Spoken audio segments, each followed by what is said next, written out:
அன்பேவா படம். அதில் வந்து நான் எத்தனை விதவிதமாக ட்ரெஸ் போட்டிருக்கேன்.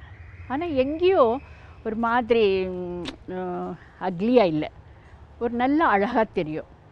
அதில் ஒரு விஷயம் முக்கியமாக சொல்லணும். ஏவிஎம் செட்டியார் எவ்வளோ பெரிய ப்ரொடியூசர், அவருடைய படங்கள் நான் நிறைய ஆக்ட் பண்ணியிருக்கேன். இது அன்பேவா படத்தில் அவர் எதுக்கோ பெங்களூருக்கு வந்திருக்காரு. அப்போது வக்த்ன்ற ஒரு ஹிந்தி படம் பார்த்துருக்காரு அப்சரா தியேட்டரில். அதை பார்த்துட்டு அதில் சாதனா ஒரு வெள்ளை சில்வர் கமீஸ் போட்டிருப்பாங்க.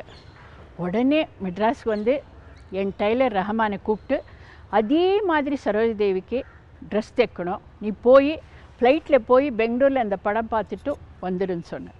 அவர் ஃப்ளைட்டில் வந்தார் இங்கே டைலர் ரஹமான். இங்கே பார்த்துட்டு வந்து அவர் என்ன பண்ணியிருந்தார் ரஹமானன்னா, என் மாதிரியே ஒரு ஸ்டாச்சு பண்ணி வச்சுருந்தார்.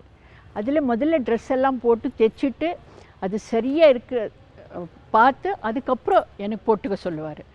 அப்புறம் அப்படி பண்ணதுக்கப்புறம் அவர் மெட்ராஸ்க்கு வந்து அதே மாதிரி துணி எடுத்து அதில் அந்த ஒயிட்டு சில்வர் கமீஸு தைச்சார், போட்டுக்கிட்டு. அது எதுன்னு உங்களுக்கு தெரியுமா?